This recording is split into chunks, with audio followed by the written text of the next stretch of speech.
But God commended his love toward us in that while we were yet sinners, Christ died for us. But God commended his love toward us in that while we were yet sinners, Christ died for us. This is the word of the Lord. Thanks be. Amen. But God put his love on the line for us by offering his son in a sacrificial death while we were of no use whatever to him. This is the word of the Lord. Thanks be unto God. Amen. I want to talk briefly today about what more do you need? What more do you need? What more do you need? What more do you need? What more do you need? The question of being under conviction is very significant. Many people are waiting for something special to happen in their life before they make spiritual decisions and special decisions. And I come to tell you today that it's highly unlikely that something special will happen because it has already happened. I know what many people have said, and many of you made some suggestions in your life last year, something like, I'm not ready yet. I'm just waiting to get my life straightened out. I'm going to wait till the new year and then I'm going to turn my leaf over. I'm just waiting a little while and then I'm going to get things straight. The new year, I'm going to start off fresh. I'm just waiting for January 1 to come around and then I'm going to change things up. People that's living here going to have to go. Things that's been going on going to stop. Places I used to go, I'm cutting out. I'm cutting some off. I'm dropping off some baggage. I'm picking up some things and I'm leaving some things behind. All right. I know. A sorry state is that person who says, I'm going to start over. I'm going to wait. I'm going to wait. I'm going to get it after a while. I'm waiting for the new year and then I'm going to start it off right. You see, the law of sin and death is like the law of gravity, which states, and y'all know it, what goes up must come down.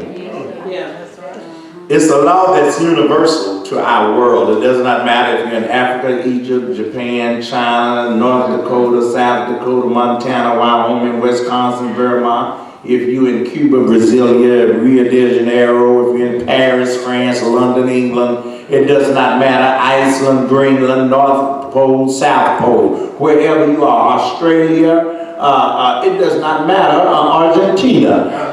That law is universal. What goes up, Sister Canary, got to come down. That's right. Amen. If you jump up, the law of gravity says, come back here. And it's going to pull you down every time. Isn't that what we do in our Christian life?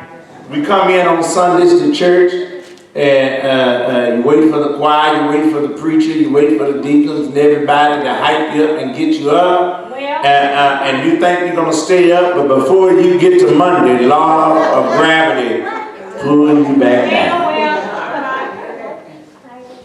You make your New Year's resolutions, trying to jump up even higher. But gravity won't let us stay in that exalted plane. Amen. We make promises to ourselves. We make promises to others. But gravity yanks us back down to earth. That's the law of sin and death. It always pulls us down, no matter how high we try to jump. Amen. Amen. Amen. Amen. Amen. It pulls us down. It yanks on us. It controls us. That's one of the laws of gravity that works on us. I remember we used to say the first law of nature is self-preservation. You remember that? The law of gravity What goes up must come down. The centrifugal law. If a thing go around a corner fast enough, guess what it's going to do? It's going to trip over. Amen. Those are laws that cannot be escaped. That's right. Amen. You drive your car around a corner fast enough and see what's going to happen. Brother Larry, take that new Volvo and that 53-foot trailer and he go around a corner or curve too fast and see what's going to happen. It's going to land on the side. Hazmat going to come out to try to clean up the diesel. They're going to tell him to go take a medical exam, make sure he wasn't drunk or high. Insurance going to go up. You see, the absence of conviction, we are to be convicted in our lives. Don't overwhelm yourself with New Year's resolutions, trying to make New Year's resolutions. I'm going to stop smoking, I'm going to stop drinking, I'm going to lose weight, I'm getting me a new boo, I'm getting me a new friend, I'm leaving this stuff, I'm getting me a new job, I'm getting me a new car, I'm going to get a new TV, I'm moving from these old apartments, I'm getting me a new house, I'm going to redo my back room, I'm going to redo my yard, I'm going to stop making all those resolutions. Stop making so many resolutions that are not easily attained. Because then you let yourself down and you feel like you're a failure. And what happened, then you say, well, I already messed up this year. I'm just going to wait and I'll start again next year.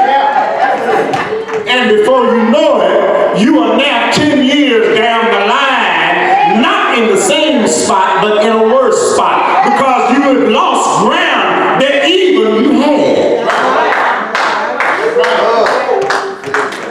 One day at a time, sweet Jesus. That's all I ask from you.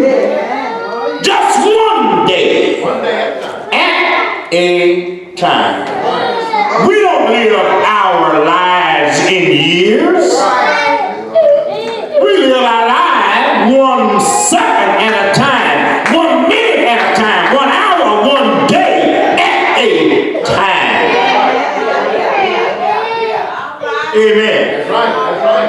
I know I have a birthday coming up if the Lord allow me to live, but I'm not worried about my birthday because I yet have to live through today. It's a sorry state of affairs when you have to say to yourself, I've never been convicted. I've never been convicted. Somehow that statement used to remove the idea of responsibility. I don't have to do something if I'm not convicted. I said I don't have to do anything if I'm not convicted. Let me give you an idea. All right then. I went to Panda Express the other day. I said I just want me a little something to eat. Nothing heavy, but just some black pepper chicken. That's what I like. Black pepper chicken. Fried rice. Sounds mighty good. And I said I'm going to give. So I got to the counter, and the lady got up there and told me my price, and she said, "Would you like to donate for the St. Jude Hospital to help the little children?" It convicted me. It convicted me. So I said, yeah. She said, would you like to round up? Would like to give $1, $3, or $5? I said, we'll give $3. Because I was convicted. If she would have just said, would you like to give $3 for a charity? I might not would have been so convicted, Portia. I might have said, no, I'm good. Or I would have said something slick and sly like, I already give to the charity. I take care of my children.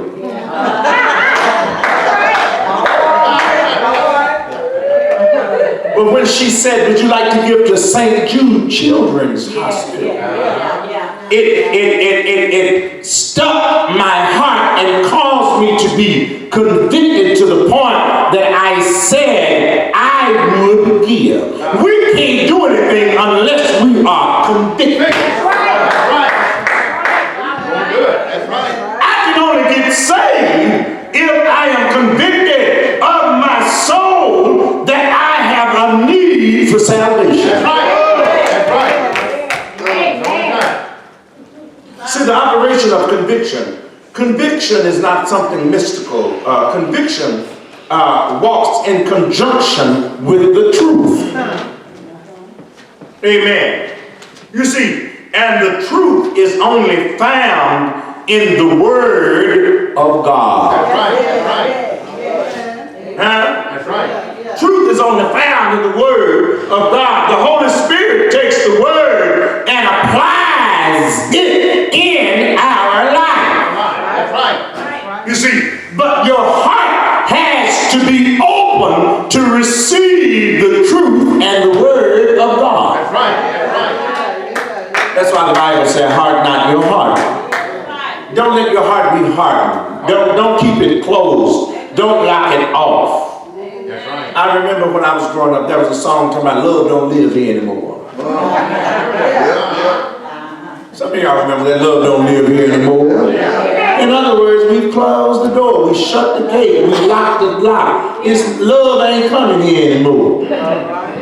Don't have time for love because obviously love left a bad taste, a bad resolve, a skim of ugliness there. And it's to the point that the songwriter said, love don't live here anymore. You can go knock on some other door, but love, you won't find love here. Right. Look at that. You see, there is a perfect provision found in Romans 5 and 8. And it says, God commended his love. Yes. God commended his love. Right. Repeat that. God commended his love. God's action. God has already commended and shown and proven his love toward us. Note that he did not give somebody else's love. Right. God commended his love. His love. Thank you, Lord. It is his love His love. Right. that he has commended. He's already been commended. God has already, in other words, provided That's right. what we need to be convicted. Conviction. All right. Yes, sir. I got up the other night and I was on the phone with Mama D. It was about 2 o'clock in the morning, and she called me and she said, I'm through with you. I said, what are you talking about? Girl, she said, you ain't told me nothing. And I we went on and we began to talk and gossip.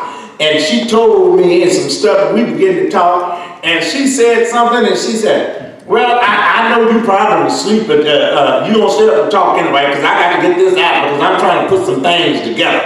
And we began to talk, and she sat down for a minute, and I began to hear her snore, and I said, hey, you woke me up, now you got to get up, don't go to sleep on me.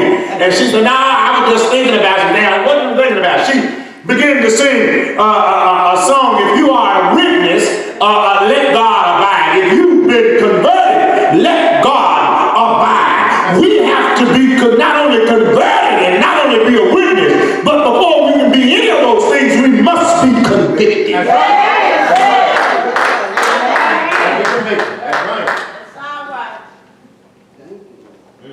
Our heart must respond to the truth. Yes. You see,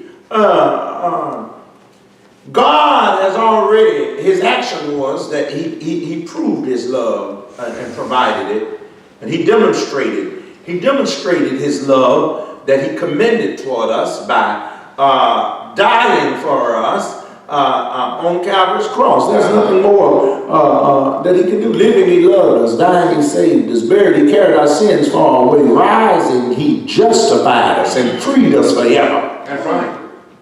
You see. What more do you want him to do? What else are you waiting on for him to do and effect in your life before you give over and acquiesce into him? I mean, there's nothing else for him to do. I know what you say. I'm just waiting. I'm waiting on this. I'm waiting on that. It's nothing else that God can do that he hasn't already done for us to be one of his children. That's right. He gave his only begotten son, and his son gave his life for us.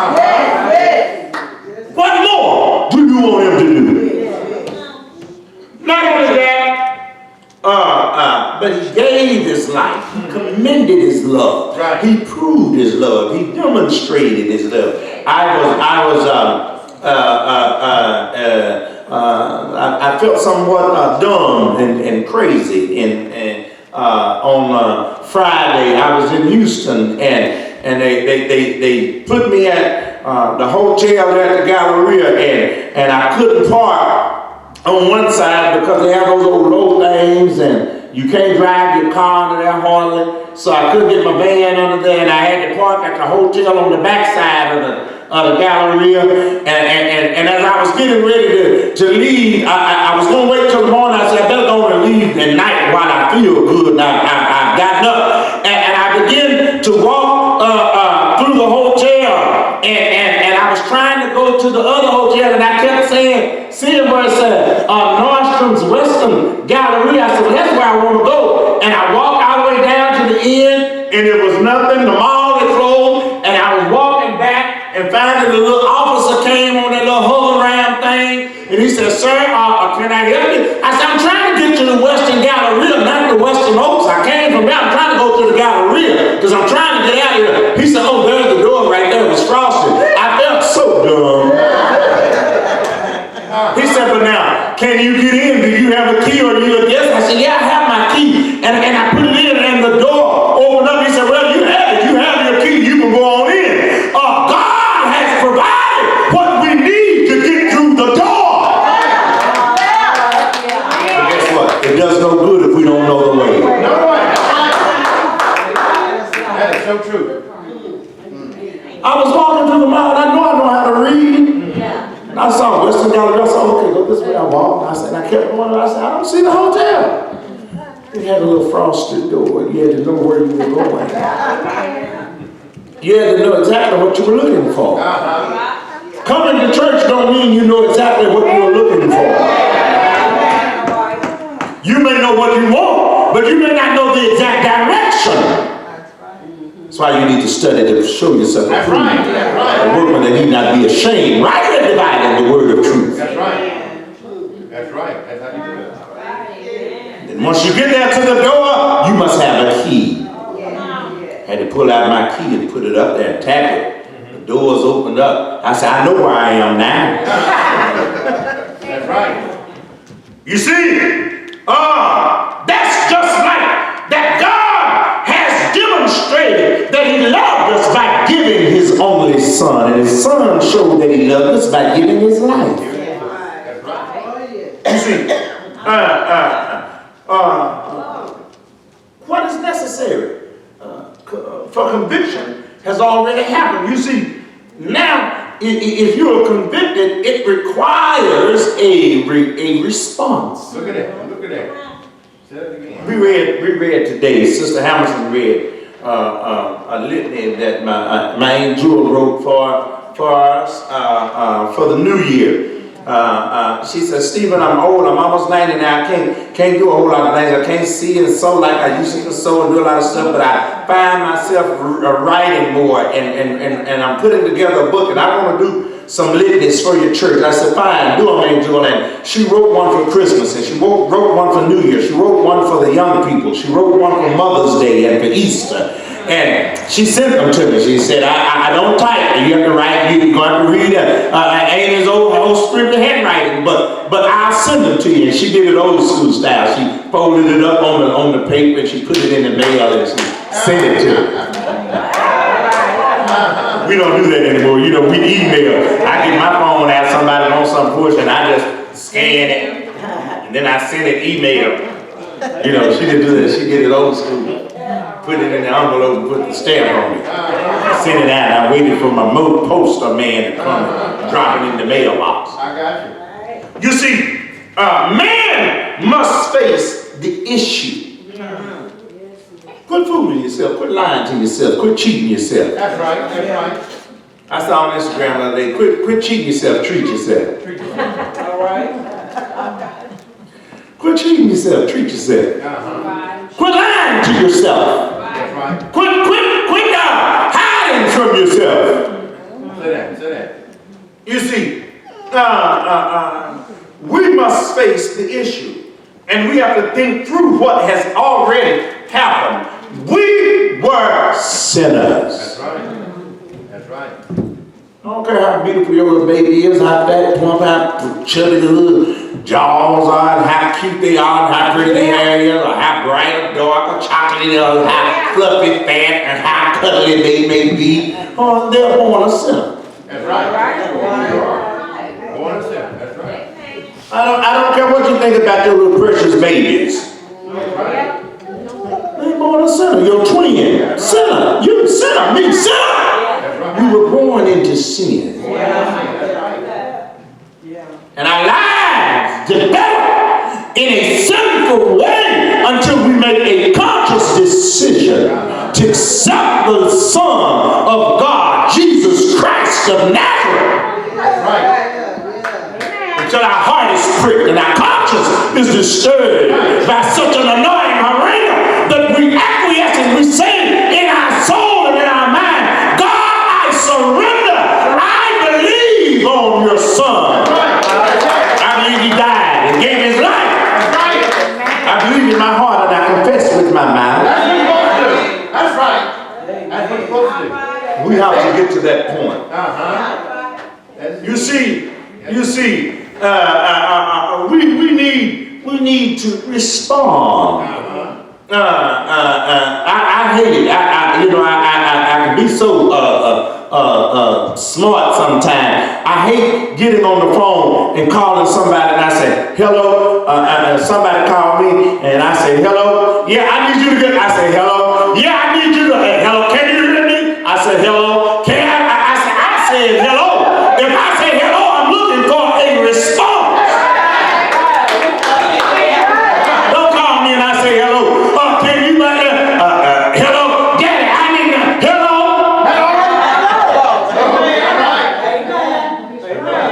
It's a call and then I'm looking for a response. Say hello first and then go to bed. Hello, Daddy, can I have $5? Can you cash out me $20? Hey, what, man? Hey, how you doing, boy? I'm good, Daddy. Daddy, I need a hurry. Can I get $20? Okay, all right, bye. Hello, Daddy, I need $20. Hello, Daddy, I need $20. I can't hear you. Must be something wrong with your phone. Click.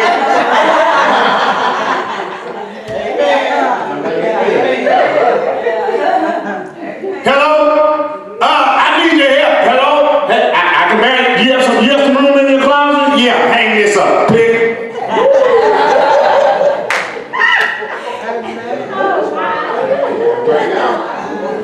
You see, God gets tired of us calling on him, but we have not responded.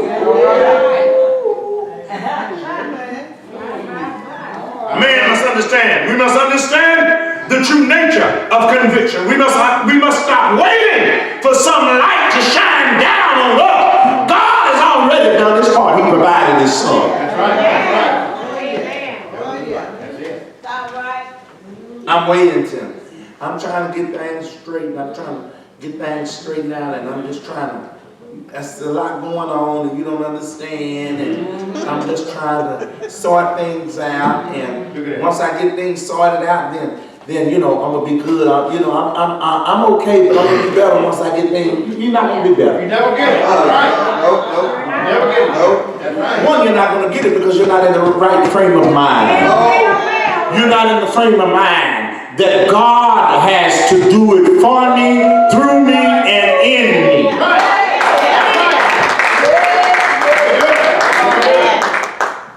God has already done his part. That's right. I said, God has already done his part. That's right. You see, the fault don't lie with God. It lies with us. You see, we need to stop blaming everyone else and look in the mirror and start with us. I get tired of black people. I get tired of black folk. And I'm black. I've been black all my life. I've been black at least 3 times. A baby, a boy, a man, and some black other things. It ain't too many things you can call me I haven't been called. It ain't too many places you can tell me to go that I haven't already been told to go. I'm going to heaven, but I've been told to go some other places too. Right. So what? I've heard all of that. Right. The black people need to stop all this foolishness that we do. Say that. Make it plain. We always want to blame somebody, Right?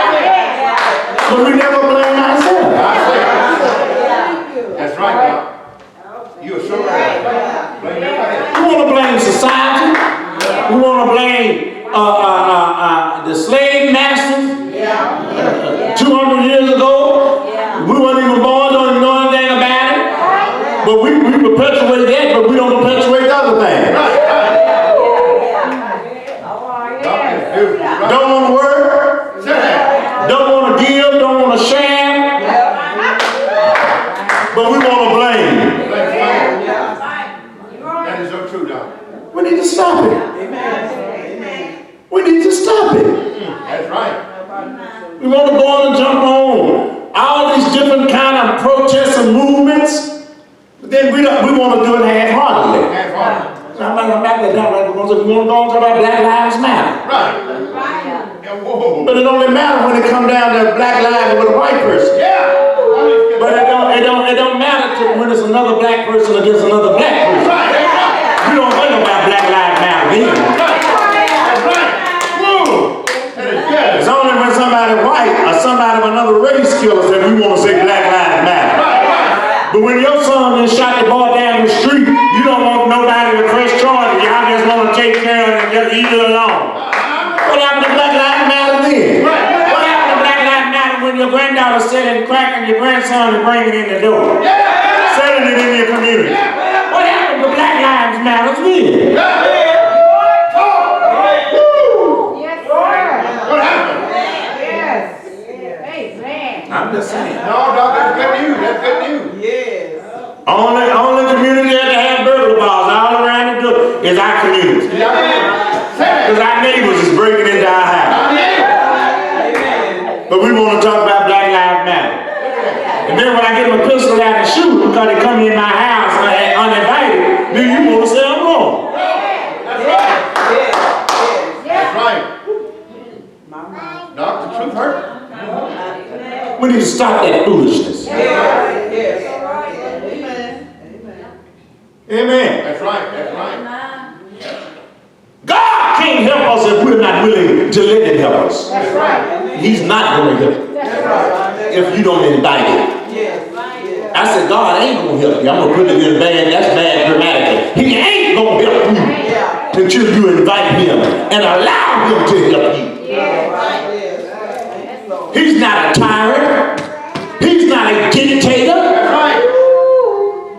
Amen. Y'all look at me like I'm saying something wrong. But did he not say, I stand at the door and knock, and if you open, I'll come in? He didn't say, I'm going to break your door down of your heart and come in. He said, I'm an invited guest. I don't want to be where I'm not invited. If you let me in, I'll come in and sup with you.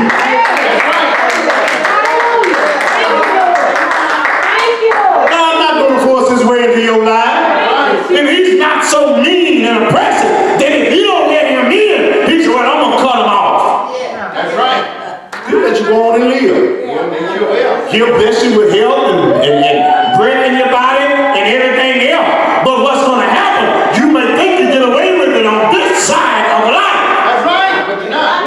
Have you ever seen anybody that live and you know they're not saved, they live some predicament life, prayer, terrible life, it seems like everything they touch turn to gold. Fret not yourself because of evildoers. They'll soon be cut down. As the grass and they'll wither as green herb. The cutting is swift, the withering is slow. To be cut down is immediate. Cut is immediate. But the withering is the slow, horrible part. Yes, sir. Have you ever seen anybody cut down and then had to wither? Have you ever seen anybody have to wither in their life? Yeah. Finances withering, health withering, relationships withering. Look at that. Look at that. They wither. They wither. Don't be consumed if you don't see it. Because if you don't see it on this side, on the other side, they'll definitely have to give an account. Yes, sir. The Bible says every knee shall bow, and every tongue will have to confess. You see, the fault lies with us. I said the fault